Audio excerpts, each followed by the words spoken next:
Sujud yang pertama, kita diminta oleh Allah kemudian untuk merendahkan diri kita, menyempurnakan penghambaan kita kepada Allah Subhanahu wa taala. Tidak ada penyembahan yang sempurna, ketaatan yang paling dalam, penghambaan yang paling luar biasa tajam kecuali saat manusia bisa menundukkan kepalanya menyentuh ke dalam lantai yang ia pijak. Jadi ketika seseorang sudah mulai bersujud, itu pertanda dia sudah merendahkan diri yang paling dalam. Dulu orang-orang di zaman dulu ada Persia, ada Romawi, bahkan ditiru kemudian oleh kerajaan-kerajaan di Nusantara di masa-masa lalu sebelum datang Islam. Untuk kemudian menghormati rajanya, dia ada yang bersujud. Ada yang ruku seperti ini sudah kita bahas. Ada yang sujud kemudian dia menempelkan bahkan kepala di lantainya untuk menandakan kepatuhan kepada rajanya. Apa yang didapatkan dari raja-raja dunia ini? Maaf, tidak seluruhnya diberikan. Tidak semua kebutuhan diberikan. Belum tentu dia sehat diberikan obat. Belum tentu keperluannya diberikan. Belum tentu dia gelisah ditenangkan. Tapi kemudian Allah berfirman, datang padaku, sujud kepadaku. Ketika engkau sujud, aku berikan apapun yang kau butuhkan dalam kehidupan. Bahkan turun Quran surah ke-48 ayat 29 yang pernah kita bacakan di pertemuan lalu. Muhammadur Rasulullah walladzina ma'ahu asyidda'u 'alal kuffar ruhama'u bainahum tarahum ruk'an sujjada yabtaguna fadlan minallahi wa ridwana. Umat Muhammad SAW itu tegas pada segala hal yang menyimpang, tapi juga penyayang terhadap sesamanya. Anda akan lihat mereka sering ruku dan sujud. Saat posisi sujud itulah dia kemudian bermohon kepada Allah semua kemuliaan yang mampu dia dapatkan. Itu tantangan. Jadi begitu Anda merendahkan di hadapan Allah, maka Allah berikan apa yang kamu butuhkan, aku akan berikan. Maka keluarlah hadis Nabi SAW. Perhatikan baik-baik kalimat Nabi-Nya yang disampaikan dari Ibnu Abbas, Ibnu Abbas radhiyallahu taala anhuma. Hadis riwayat Ibnu Abbas, semoga Allah meridai kepada beliau dan kepada kedua orang tuanya. An Nabi sallallahu alaihi wasallam, beliau menerima riwayat ini dari Nabi sallallahu alaihi wasallam. Perhatikan kalimatnya, aktsirud du'a. Jika Anda dalam posisi sujud, maka perbanyak permintaan. Doa. Minta, minta, minta, minta, minta. Ada seorang datang kepada Nabi, ya Rasulullah, tolong doakan saya masuk surga. Tolong doakan saya masuk surga. Apa jawab Nabi? Fa'inuni bikasratis sujud. Maka bantu saya dalam doa itu dengan engkau beramal memperbanyak sujud. Bahkan untuk surga pun sujud. Untuk dunia mau minta, silakan. Karena itulah di kesimpulan terakhir, orang yang sujudnya benar, ketika dia sujud menghambakan dirinya, dia katakan subhana rabbiyal a'la. Maha suci Allah yang paling tinggi di antara semua yang pernah dapati dalam kehidupan. Wa bihamdi, aku memujinya. Subhanakallahumma bihamdika Allahumma ighfirli. Aku minta ampun ya Allah kalau selama ini aku salah dalam penghormatan, salah dalam penghambaan. Ampuni saya ya Allah. Maka bangkit dia, didudukkan oleh Allah. Kata Allah, silakan mau minta apa, aku berikan apapun yang kamu butuhkan. Maka Nabi ajarkanlah duduk di antara dua sujud untuk meminta kepada Allah beberapa permintaan yang kita butuhkan. Rabbighfirli warhamni wajburni warfa'ni warzuqni. Dari sekian yang kita bahas di pertemuan yang lalu, ada 7-8 permintaan. Silahkan minta. Makanya minta dengan hati, jangan cuma di lisan. Ketika Anda mengatakan Rabbighfirli, ingat punya dosa apa. Awas, jangan hambar. Kalau cuma hambar, cuma di lisan. Kalau cuma minta di lisan, itu sudah banyak yang mengerjakan. Ada orang Arab Baduy dulu begitu. Dan dikoreksi oleh Al-Quran. Buka Quran surah ke-49, ayat ke-14. Oke, Quran surah ke-49, Al-Hujurat. Ya. Ayat ke-14. Ya. Jadi ada orang yang sering berucap di lisannya, tapi tidak diikuti dengan hatinya. Jadi nggak ada kekhusyuan, nggak ada kenikmatan dalam jiwanya, nggak meresap permintaannya. Qalatil a'rabu amanna. Ada orang Arab Baduy berkata, kami beriman. Qul lam tu'minu. Kata Allah, katakan Muhammad SAW, kamu belum serius imannya. Walakin qulu aslamna. Tapi katakan, kami baru berislam. Karena orang yang baru berislam, itu baru mengucapkan syahadat di lisannya. Bukankah orang berislam baca syahadat? Syahadat itu kan kalimat iman kan? Baru di lisan. Tapi belum masuk ke dalam jiwa. Walamma yadkhulul imanu fi qulubikum. Sementara iman itu belum sampai ke jiwa. Jadi kalau imannya sudah sampai ke jiwa, itu biasanya akan dibawa ke amal soleh. Ini teman-teman, ini lisan mengucapkan kalimat iman. Perhatikan alurnya. Iman masuk ke dalam hati, ke jiwa kita. Lalu iman ini akan membimbing kita untuk beramal soleh. Karena itu setiap Anda menemukan kalimat iman dalam Al-Quran, pasti setelahnya amal soleh. Mau kalimatnya umum amal soleh, atau spesifik khusus amalan-amalannya. Quran surah 103. Wal 'asr innal insana lafi illa alladziina iman wa amilus shalihat. Detilnya apa? Contoh detil. Ada yang sifatnya ibadah. Al-Baqarah ayat ketiga sampai ayat yang kelima itu. Baik, saya baca dari ayat kedua. Dzalikal kitabu la raiba fihi hudal lil muttaqin. Ayat tiganya, alladzina iman. Setelah itu wa yuqimunas shalah, dibawa dalam salat. Makanya orang-orang yang salat dengan imannya, maka bukan sekedar dia mengucapkan kalimat di lisannya, hatinya mengikuti. Karena iman ini sampai ke hati tadi. Jadi begitu lisan mengucapkan, hati kita meresapi. Itu yang cenderung membawa kekhusyuan. Jadi kalau hatinya nggak ikut, susah khusyunya. Misal, bagaimana untuk menghadirkan kekhusyuan itu? Kita paham yang kita bacakan. Lalu kita sertakan penyertaan di jiwa. Misal, kita baca tadi, Rabbighfirli, ya Allah ampuni aku. Logika sederhana mengatakan, orang yang minta ampun itu artinya punya salah kan? Gak mungkin orang minta ampun kalau gak punya salah. Oke, saya mau tanya pada Anda, siapa yang tidak punya kesalahan? Boleh angkat tangan.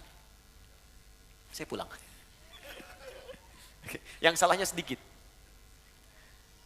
Yang banyak. Oh, saking banyaknya kita susah ngangkat kan?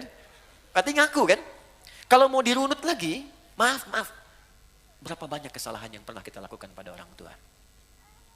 Tolong adil dan jujur pada diri kita. Berapa kali kalimat di lisan kita menyakiti ibunda yang pernah mengalirkan air mata?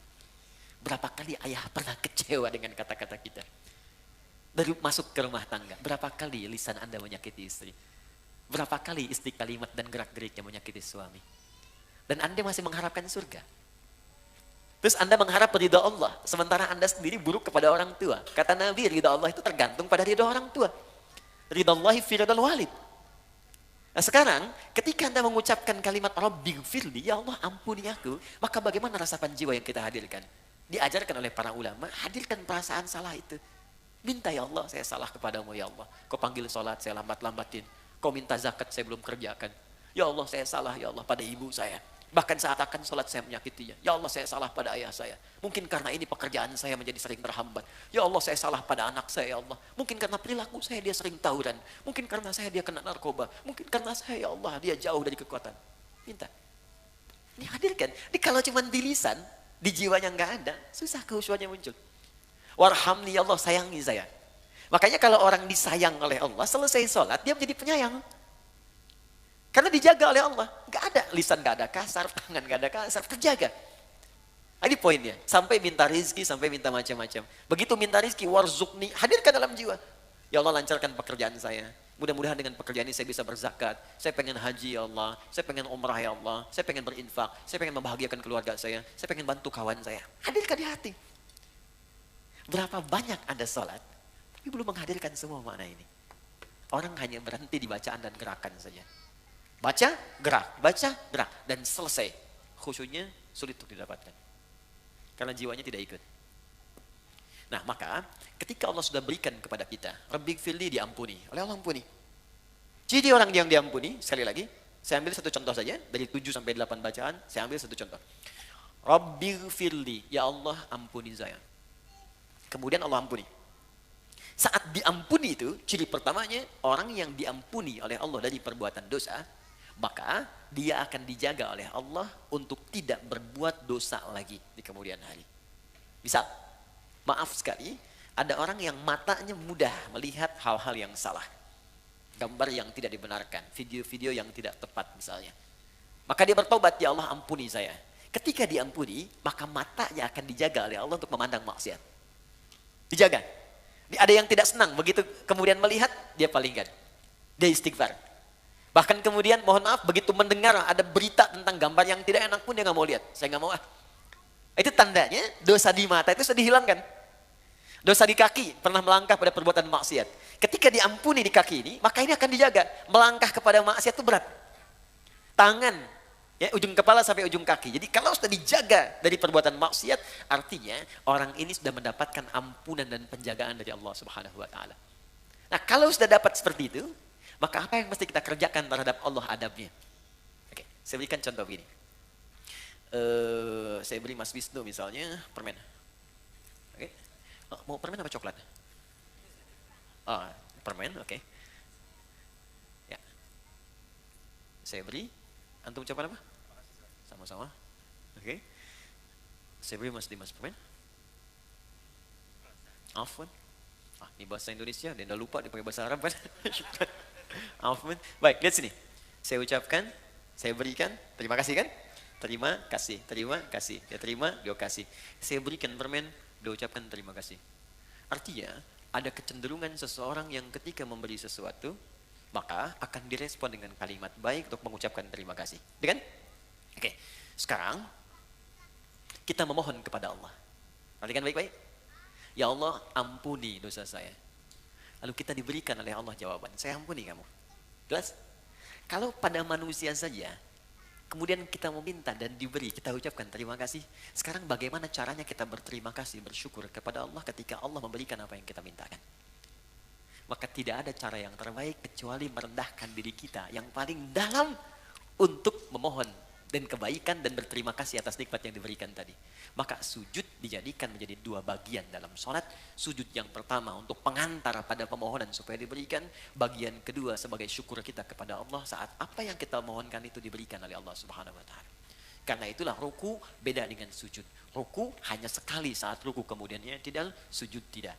Begitu Anda menghamba, sujud. Kata Allah, mau butuh apa? Minta. Anda bangun. Bangun hambaku, mau minta apa? Maka Anda katakan, Rabbi fili ya Allah, ampuni saya. Warhamni ya Allah, sayangi saya. Warfa'ni ya Allah, mohon angkat derajat saya. Warzuqni ya Allah, mohon berikan saya rezeki. Minta. Sudah semuanya? Sudah, saya berikan. 1, 2, 3, 4. Terima kasih ya Allah. Bagaimana berterima kasihnya? Sujud lagi. Maka setelah itulah kemudian kita sujud dan memohon kepada Allah kebaikan-kebaikan itu bisa bermanfaat dalam kehidupan kita. Jelas sampai di sini? Maka kita mintakan dalam sujud kita, sujud lagi, subhanakallahumma bihamdika Allahumma ighfirli, wa subhana rabbiyal a'la, subhana rabbiyal a'la wa bihamdi. Ya Allah, hanya Engkau yang paling tinggi ya Allah. Aku berterima kasih kepadamu ya Allah. Segala pujian hanya untukmu ya Allah. Aku mohon ampun kalau selama ini banyak salah. Bangkit, bangkit, bangkit. Maka setelah sujud yang kedua, kita diminta bangkit lagi oleh Allah Subhanahu wa Ta'ala. Baik. Saya tadi berikan permen, bilang apa? Terima kasih. Jawaban saya sama-sama. Manusia ketika memberi, kemudian yang menerima mengucapkan terima kasih, jawabannya memberi sama-sama. Terima lagi, terima kasih, sama-sama. Allah tidak. Begitu memberi kepada kita, kita ucapkan terima kasih ya Allah. Kata Allah, mau apa lagi? Mau ini ya Allah, terima kasih ya Allah, mau apa lagi? Setiap kita bilang terima kasih syukur, maka Allah akan tambah, tambah, tambah, tambah. Turunlah Quran surah ke-14 ayat ke-7. La in syakartum la azidannakum. Quran surah ke-14 ayat 7.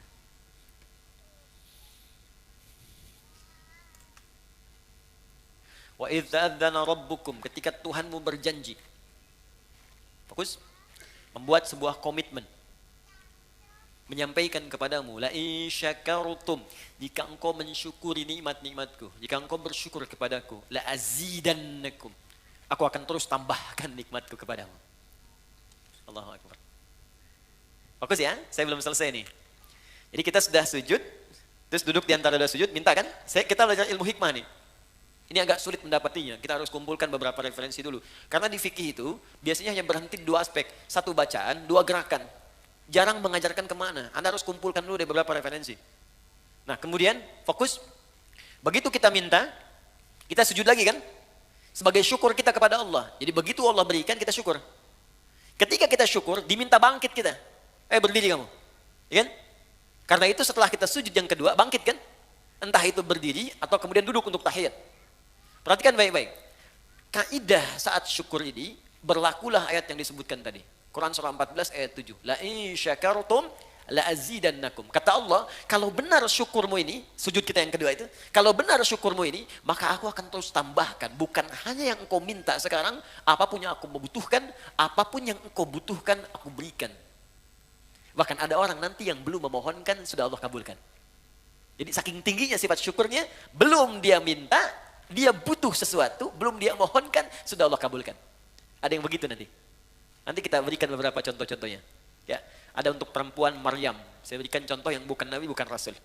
Maryam itu kan gak pernah minta, Bu. Tapi begitu butuh makan, ada makanan. Pengen buah, ada buah. Ada pakaian. Bahkan Nabi Zakaria itu kebingungan.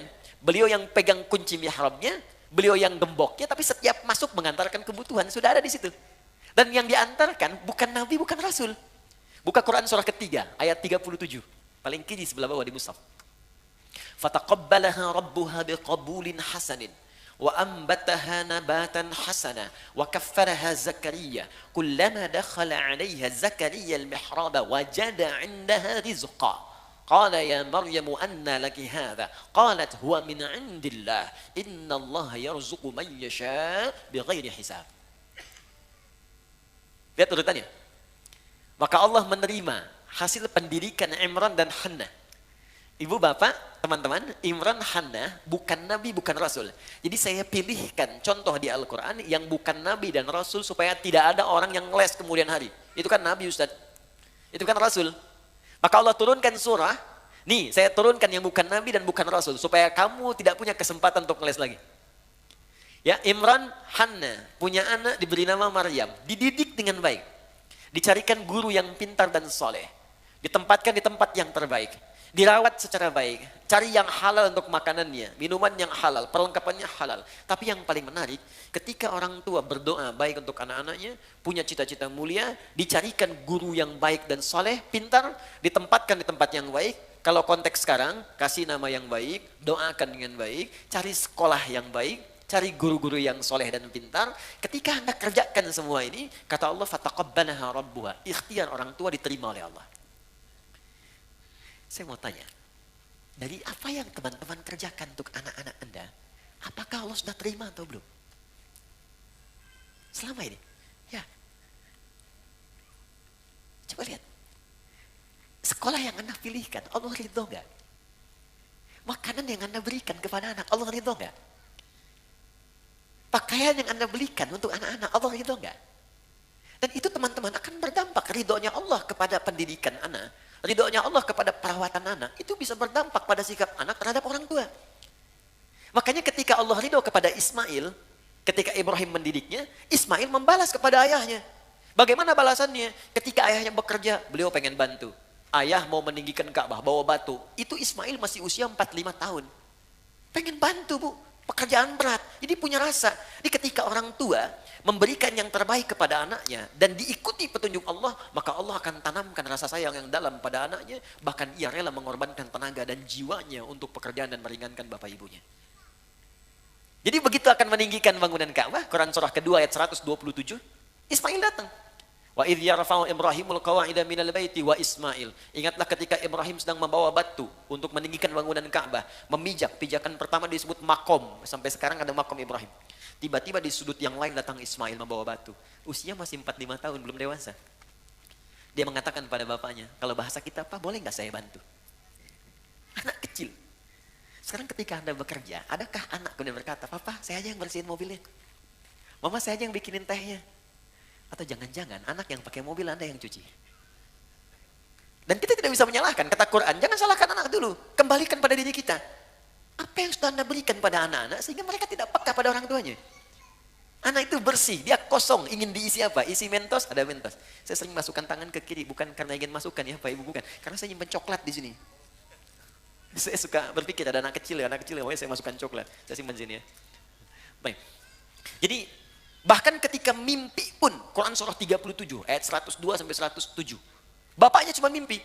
Inni ara fil manami anni azbahuka fanzur madza tara. Duhai anakku, papa bermimpi menyembelih engkau. Dalam mimpi menyembelih. Maka bagaimana pendapatmu? Sudah mulai dewasa. Ini menunjukkan kata Al-Quran, kalau anak sudah mulai dewasa, maka kurangi sayang-sayang, kurangi perintah, jadikan dia teman. Dia ada 3 tahapan di Quran. Kalau masih kecil, perbanyak sayang. Sayang, sayang, sayang, sayang, sayang. Sudah mulai agak besar, SD ke SMP, kurangi sayang, masukkan perintah.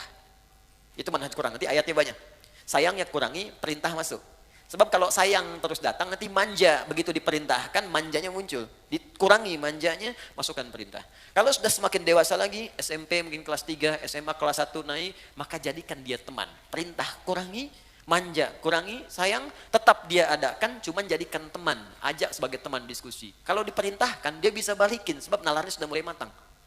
Nah, ayo sholat, bapak aja belum siap-siap. Dan mulai muncul. Nah, Ibrahim mengajarkan, nak, bapak mimpi menyembelih kamu, bagaimana pendapatmu? Apa jawabnya Ismail? Ya abatif al-matu'mar, Pak, kerjakan sekarang yang diperintahkan. Saya yakin karena bapak Nabi mimpinya pasti benar. Kerjakan sekarang, jangan tunda. Insya Allah engkau akan dapati aku sabar dalam mengikuti itu semua. Jangankan tenaganya, nyawanya pun. ia siapkan untuk meringankan beban pekerjaan orang tuanya. Tuh. Kembalikan ke Maryam tadi. Ya, jadi ketika dirawat dengan benar, apa yang diberikan? Kullama dakhala 'alaika ahliya Zakaria al-mihrab. Setiap Nabi Zakaria masuk ke mihrabnya, tempatnya Maryam, wajada 'indaha rizqa. Semua sudah ada. Makanan ada, buah-buahan ada, minuman ada, pakaian ada. Bingung Nabi Zakaria. Qala ya Maryam wa anna laki hadza. Maryam, saya pegang kuncinya. Kenapa ada di situ semua? Dari mana semua ini masuk? Apa jawabannya? Qalat huwa min 'indillah. Kata Maryam, semua dari Allah. Tuh teman-teman, Bapak Ibu. Jadi kalau ada anak dari kecil yang didengarkan padanya kalimat-kalimat baik, Allah, astagfirullah, alhamdulillah, masya Allah, subhanallah, maka lisan itu akan terbiasa mengucapkan kalimat itu di kemudian hari. Tapi kalau Anda suntikkan kalimat-kalimat yang kotor, tayangan-tayangan yang tak baik, maka itu yang biasa keluar nantinya. Makanya ada anak kecil diajak ke dokter, itu yang kalimatnya istighfar. Mau disuntik, astagfirullah ya Allah, astagfirullah ya Allah, astagfirullah, yang keluar itu. Ya Anda ajarkan tayo, ya keluarnya tayo. Ya. Anda ajarkan robot, ya keluarnya robot. Nah, itu gambarannya. Jadi ketika kita kemudian sujud yang kedua bersyukur kepada Allah, kata Allah, kalau benar syukurmu, aku akan tambahkan di luar apa yang telah kamu bacakan tadi. Di luar rabbighfirli, warhamni, wajburni, warfa'ni, warzuqni, wahdini, wa'afini, ataupun wa'fu anni. Di luar 7-8 itu, Allah akan tambahkan apa yang kita butuhkan dalam kehidupan. Tanpa bahkan kita memintanya. Nah, saya mau berhenti di titik ini. Bagaimana cara bersyukur kepada Allah sehingga dengan kita, memikirkan saja belum tersebut di lisan kita, Allah sudah menjawab apa yang kita butuhkan dalam kehidupan. Jadi materi terakhir yang saya ingin sampaikan di poin ini. Terakhir, untuk hari ini, nanti saya cukupkan di sini, setelah itu kita dialog. Ya. Dalam sujud yang kedua, kita sujud, fikihnya, kalau bicara fikih bukan hikmah, maka dikerjakan mutlak seperti Nabi menunjukkan. Ya, sallu kama ra'aitumuni usalli. Salatlah kalian seperti melihat aku salat. Jadi fikihnya setelah kita duduk di antara dua sujud, sujud kembali. Posisinya seperti yang pertama, menempel 7 plus dengan tambahan hidung. Ya, 1 kening, kemudian 2 telapak tangan, 2 tambah 1 3, kemudian 2 lutut, 3 tambah 2 5, kemudian jemari di 2 kaki, tambah 2 7 plus dengan hidung. Ya, kalau kita benar sujudnya, maka otomatis hidung kita pun akan menempel. Ini kalau tempat sujudnya bersih. Seperti di sini, karpet sejadah. Tapi kalau Anda sedang keluar, ya di pantai, naik ke gunung, diduga misalnya kurang bersih, maka tidak mutlak harus menempelkan hidung. Diangkat boleh. Jelas ya? Saya sudah contohkan, jadi tidak perlu kemudian saya contohkan kembali. Dan saya sudah bikin PowerPoint. Jadi pertemuan berikutnya, nanti saya tunjukkan PowerPoint dari awal takbir sampai dengan selesai salam. Baik, sudah ada, nanti saya kirimkan ya, insya Allah. Kemudian teman-teman fokus, setelah sujud seperti biasa, tempelkan dulu. Mohon maaf sekali, boleh bantu saya?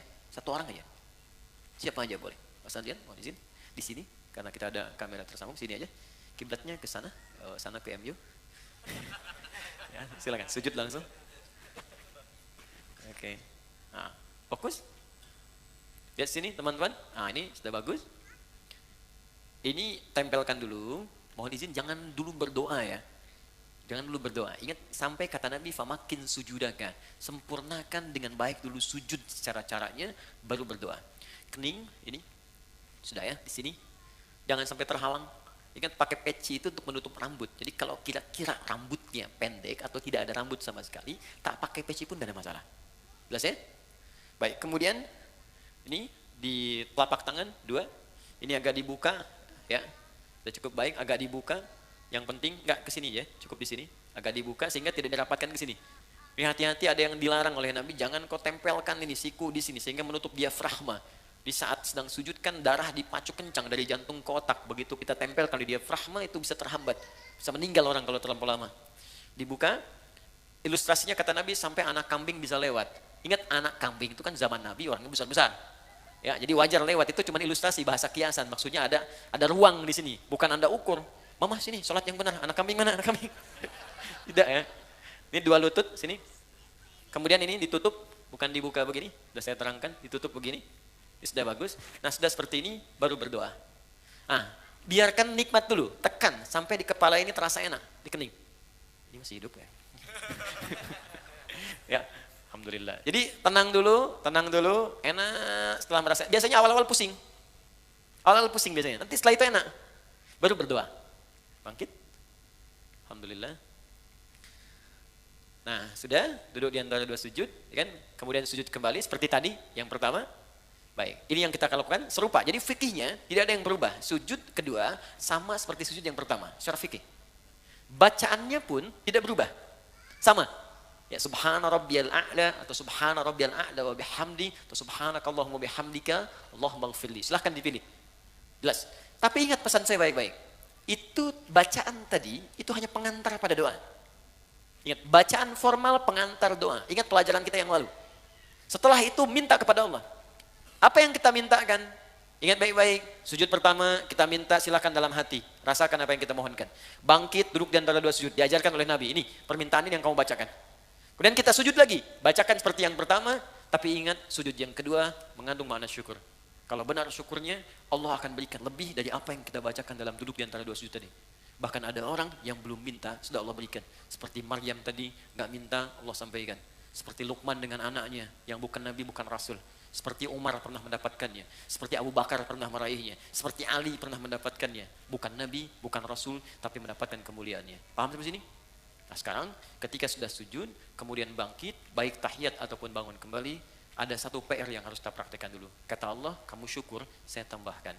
Bagaimana cara bersyukur dan apa itu syukur. Kita bahas ini kurang lebih 1-5 menit. Setelah itu kita cukupkan, kita buka untuk diskusi. Sepakat? Oke, silakan Mas. Jazakallah khair. Syukur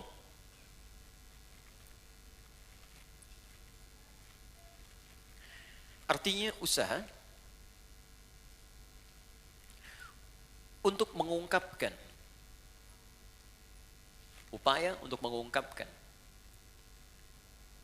rasa terima kasih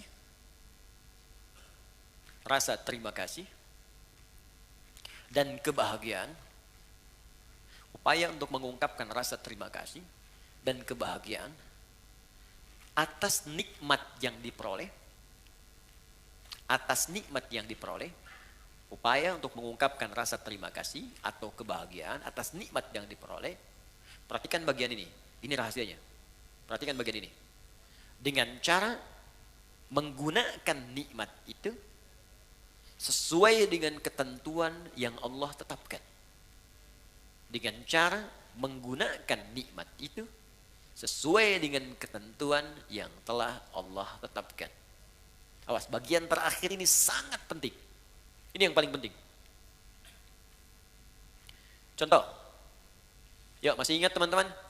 Dalam duduk di antara dua sujud, apa yang kita ucapkan pertama kali? Rabbil firli. Ya Allah, ampuni aku. Orang yang sudah diampuni oleh Allah, maka cirinya organ tubuhnya akan dijaga oleh Allah dari perbuatan maksiat. Lalu kita bersyukur. Sujud, ya Allah terima kasih. Engkau ampuni dosaku. Maka ketika Anda bangkit lagi, utamanya selesai salat kita, maka buktikan nikmat yang telah Allah berikan kepada kita itu dengan berusaha menjaga tubuh kita untuk digunakan pada hal yang telah Allah tetapkan. Contoh, kata Allah, mata itu hanya boleh melihat yang ini, yang baik-baik. Yang tak baik palingkan. Turun Quran surah ke-24 ayat 30 untuk laki-laki, 31 untuk perempuan. Qul lil mu'minina yaghuddu min absarihim. Katakan pada pria-pria yang punya iman. Masih ingat tadi di awal? Iman bersanding dengan solat. Alladzina yu'minuna bil ghaibi wa yuqimunas shalah. Iman bersanding dengan solat. Katakan pada pria-pria yang punya iman. Katakan pada pria-pria yang telah solat. Ayat 31-nya wa qul lil mu'minat. Katakan pada perempuan-perempuan yang punya iman. Katakan pada perempuan-perempuan yang telah solat. Yaghuddu min absarihim. Yaghuddna min absarihinna. Pandangannya, matanya gunakan untuk melihat yang baik saja. Jika yang ditatap itu tak baik, maka palingkan. Disebut dengan ghaddul basar. Maka, jika Anda ingin mensyukuri nikmat ampunan Allah, maka gunakanlah kemudian tubuh kita untuk digunakan pada semua ketentuan yang telah Allah tetapkan. Mata, apa ketentuan mata? Telinga, apa ketentuan telinga? Lisan, apa ketentuan lisan? Sampai ke ujung kaki. Jelas? Ketika Anda ingin mendapatkan ampunan Allah, kata Allah saya ampuni. Baik, buktikan, jaga ampunan itu. Ini bukan Allah sudah bersihkan, Anda pakai maksiat lagi. Habis sholat, bicarain orang lagi. Yang dibicarakan kadang-kadang imamnya juga. Sialan tuh imam. Harusnya makmum dia benar. Baca kepanjangan, maghrib baca Yasin. Bisa. Baru salam gitu kan. Tuh. Banyaknya di tarawih kan. Walabbanin amin. Yasin. Malam pertama lagi. Allahu Akbar. Saya pernah tuh, itu baru hari pertama saya jadi santri. Begitu masuk pesantren di Garut, imamnya pas angkatan terakhir, di kelas paling akhir, kelas 6. Dia baca, madnya paling tinggi, paling panjang, yang 6 harokat. Bismillahirrahmanirrahim. 6 harokat. Ya, kalau sekarang bingung, jadikan detik. Kalau kami mengajarkan pakai detik. 1 detik itu 2 harokat. 2 detik 4 harokat. 3 detik 6 harokat. Di detik itu lebih mudah. Tak, tak, tak. Lihat. Alhamdulillahi Rabbil Alamin. Ar-Rahmanir-Rahim. Maliki Yaumiddin. 6 harokat panjang sampai waladhdallin. Jadi ketika dia baca 6 harokat itu kan lewat dari 3 menit. Al-Fatihah aja. Udah begitu, selesai waladhdallin. Amin. Yasin. Saya hari pertama masuk pesantren, malam pertama tarawih, pakai Yasin. Di hati itu begini aja. Tapi Allah Maha Adil. Allahu Akbar. Jadi begitu selesai Yasin, Allahu Akbar. Itu tuh. Tapi tidak harus ditiru deh yang begitu ya. Ya. Oke, lihat balik sini. Teman-teman fokus. Jadi begitu caranya. Ya, telinga jaga. Lisan jaga. Jadi jangan sampai saat sholat diampuni, habis sholat maksiat lagi. Ini menunjukkan ada yang salah dalam sholatnya. Tuh, sampai nangis anak-anak tuh. Banyak yang begitu. Ya sayang, gak apa-apa. Mau coklat. Oke. Ada berapa? 1 orang? Tolong ke belakang. Rizki. Saya tutup. Kalau ini standar ya. Ini yang sering orang keliru. Rizki bisa materi, uang, benda, pakaian, kendaraan, makanan, rumah, dan sebagainya. Oke, kita praktek dulu, fokus, praktek dulu. Kita minta warzuqni, ya Allah berikan aku rizki. Allah jawab. Dan kadang banyak orang tidak sadar, mungkin kesuksesan yang Anda dapatkan sekarang, itu atas doa Anda saat sholat. Anda pengen punya kedudukan, kata Allah saya berikan. Anda pengen punya harta, saya berikan. Anda ingin popularitas, sukses karir, saya berikan kata Allah. Tapi berapa banyak yang Allah berikan atas doa yang dimintakan dan dikabulkan itu kemudian yang disyukuri. Anda sujud, bangun, kata Allah syukuri. Sekarang pertanyaannya, ada orang yang bisa mensyukuri rezeki sampai-sampai Allah ditambah terus, tambah. Saking banyaknya tambahan sampai dia merasa dunia kecil. Dan yang paling dahsyat, ada orang yang nggak megang tapi ketika butuh ada. Itu yang kaya. Di saking banyaknya nggak kehitung. Mau makan, ada makanan. Pengen beli buah, ada yang beliin buah. Ada makan, ngajak teman malah dibayarin. Ya, jadi apa yang dia kerjakan tuh Allah cukupkan, cukup. Tapi dia aja nggak punya beban. Ya, nggak capek, kendaraan nggak ngurus-ngurus, mau berangkat ada yang jemput. Kadang-kadang dia telunjuk tangan begini, taksi berhenti. Wah, pokoknya luar biasa lah. Betul, pas bayar dibayarin. Nah, bagaimana cara mendapatkan rumus-rumus mudah, dimudahkan oleh Allah? Kata Allah syukuri. Nah, kembali ke konteks tadi di awal, syukur itu menggunakan nikmat yang Allah berikan sesuai ketentuan yang Allah tetapkan. Contoh, maaf, saya tidak bermaksud untuk menyampaikan hal-hal yang kurang berkenaan, tapi ini untuk introspeksi kita. Allah katakan, cari pakaian untuk menutupi aurat. Anda minta, ya Allah warzuqni, berikan saya rezeki. Kata Allah, ini saya kasih. Oke, dari pemberian itu Anda berikan pakaian. Kata Allah, bentuk syukur dari pakaian itu engkau gunakan untuk menutupi aurat. 1. Berapa banyak kemudian dari hamba yang Allah berikan rezeki itu justru membeli pakaian yang membuka auratnya. Orang tuanya tertutup tapi anaknya terbuka. Jadi kalau dari kecil Anda tanamkan kepada anak, diberikan pakaian yang membuka auratnya, bagaimana saat dewasanya? Itu baru pakaian. Yang kedua, silakan lihat. Kata Allah, gunakan pakaian itu untuk engkau gunakan menampil dengan sempurna saat ibadah. Menghadap kepadaku dengan pakaian yang indah. Turun Quran surah ke-7 ayat 31. Ya bani Adam khudhu zinatakum inda kulli masjid. Hei anak cucu Adam, jika ada panggilan dari masjid maka kenakan pakaian terbaikmu. Saya mau tanya, panggilan apa yang muncul dari masjid? Salat. Allahu Akbar, Allahu Akbar. Makanya orang khusyuk itu, di pertemuan yang lalu masih ingat? Ketika dia akan menghadap Allah, dia kenakan pakaian terbaiknya. Allah yang panggil. Antum ini dapat undangan Sabtu Ahad yang ngundang manusia. Tampilan luar biasa. Ada yang pesan dulu, jasnya dibikin dulu, sepatunya juga bikin dulu, mereknya ditampilkan dulu. Hanya untuk penuhi undangan manusia. Yang belum tentu memenuhi kebutuhan kita. Yang belum tentu memberikan solusi pada persoalan kita. Diundang makan cuma sekali, nambah nggak bisa. Ya. Solusi belum tentu hilang. Untuk menghadapi manusia saja, tampilan kita luar biasa. Kata Allah, kenapa ketika aku undang tampilan kau biasa-biasa saja? Kan kurang adil, Bu, Pak, teman-teman. Yang paling unik yang dipakai di olahraga, itu pula yang dipakai dalam sholatnya. Ada yang dipakai kemudian rekreasi, itu pula yang dipakai dalam sholatnya. Apakah salah? Tidak. Sah menurut hukum. Tapi untuk bentuk syukur yang sempurna, itu belum paripurna. Jelas sampai sini? Baik. Saya kasih rumus begini. Ini rahasia. Tapi saya coba, dan hasilnya luar biasa. Baik, fokus baik-baik ya. Jadi begini. Kalau kita dapat rezeki, sekali lagi ini rahasia. Kalau kita dapat rezeki berupa materi, rumus cepatnya pakai dulu untuk ibadah. Pakai untuk ibadah dulu. Sehingga pertama, hisab kita akan ringan di hadapan Allah. Ya. Saya biasanya kadang Allah titipkan, kasih pakaian lewat si fulan yang kirim kain, kirim pakaian. Tak pernah saya terima pertama kali, kecuali saya coba pakai ibadah dulu. Even itu orang cuma pakai kasih kaos. Pakai sholat sunnah. Pakai baca Quran. Pakai sholat dulu. Maka apa yang terjadi? Karena semua benda yang akan kita kenakan itu akan bersaksi di hadapan Allah di hari kemudian.